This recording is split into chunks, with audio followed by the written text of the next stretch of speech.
अस्सलाम वालेकुम। टी20 world cup का आगाज हो चुका है। तो आज टी20 वर्ल्ड कप के दो मुकाबले खेले जाएंगे।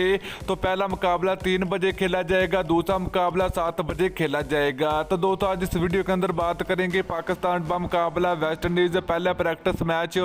तो दोस्तों पाकिस्तान क्रिकेट टीम अपना पहला प्रैक्टिस मैच वेस्ट इंडीज के खिलाफ खेलेगी। 18 अक्टूबर को पहला प्रैक्टिस मैच खेला जाएगा। पाकिस्तान और वेस्ट इंडीज के दरमियान कितने बजे खेला जाएगा और पहला प्रैक्टिस मैच लाइव कैसे देखें, इस वीडियो के अंदर आपको मुकम्मल तफसील आप लोगों को मिलेगी।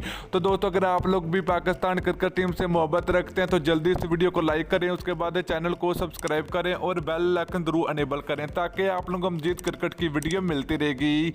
तो दोस्तों लाइव मैच की बात करें तो पाकिस्तान और वेस्ट इंडीज़ के दरमियान पहला प्रैक्टिस मैच आप लोग फेसबुक पर लाइव देख सकते हैं, पीटीवी स्पोर्ट पर देख सकते हैं, टन स्पोर्ट पर देख सकते हैं। तो दोस्तों ये मुकाबला 18 अक्टूबर को खेला जाएगा। पाकिस्तानी टाइम के मुताबिक दोपहर के 3 बजे खेला जाएगा।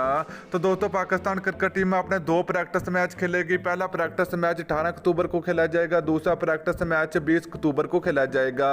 तो दूसरा प्रैक्टिस मैच साउथ अफ्रीका के खिलाफ खेला जाएगा।